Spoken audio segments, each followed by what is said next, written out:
Alors oui, c'est ça mon micro.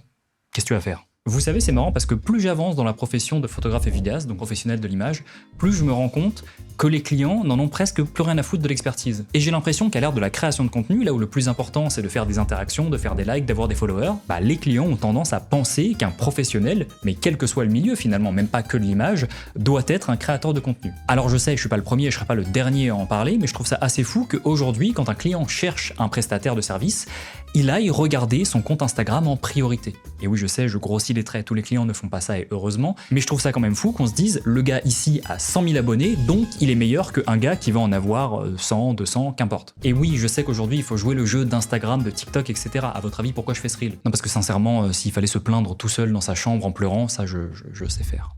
Plus sérieusement, cette vidéo n'est pas seulement là pour décrire un problème qui est bien concret, mais elle est aussi pour dire à tous les jeunes entrepreneurs qui se lancent de ne pas abandonner parce qu'ils n'ont pas 1000 milliards de likes et de followers. Et dans cette même lignée, de ne pas chercher à devenir des influenceurs quand vous voulez de base être prestataire de service. Alors oui, vous allez devoir le faire dans une moindre mesure. C'est obligatoire, aujourd'hui, l'un ne va pas sans l'autre. Malheureusement. Et là, je vais dire un truc qui va peut-être pas plaire, mais si vous voulez devenir prestataire de service, concentrez-vous là-dessus. Non, parce que c'est trop souvent que je vois des entreprises avec des budgets mirobolants, ou pas d'ailleurs, qui vont faire appel à un prestataire de service qui a des centaines de milliers, parfois des millions de followers, en se disant « Mais ouais, lui c'est le meilleur du game !»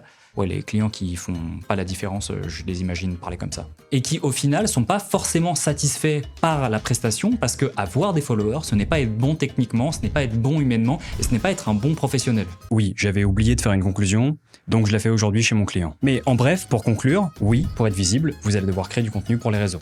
Que ce soit du contenu trendy, artistique ou sensationnaliste. Mais l'important à retenir de cette vidéo, c'est que sur le long terme, vous devriez vous concentrer sur ce qui compte. Être bon dans votre métier en apportant des vraies réponses aux besoins de vos clients et de vos prospects. Parce que oui, le nombre de followers et de likes aide, c'est certain, mais ce sont bien vos compétences et votre professionnalisme qui vous permettront de conserver des clients à forte valeur ajoutée. Et oui, désolé de vous l'apprendre ou de le redire si vous le savez déjà, mais si un client vient vers vous uniquement pour votre nombre de likes ou vos followers, c'est qu'il ne vient pas, de façon inhérente, pour vos compétences. Donc il vient pas uniquement parce que vous êtes bon potentiellement, mais surtout parce que vous avez de la visibilité. Bref, vous l'aurez compris, c'est un sujet compliqué. Si vous avez un avis à donner, n'hésitez pas à le mettre dans les commentaires.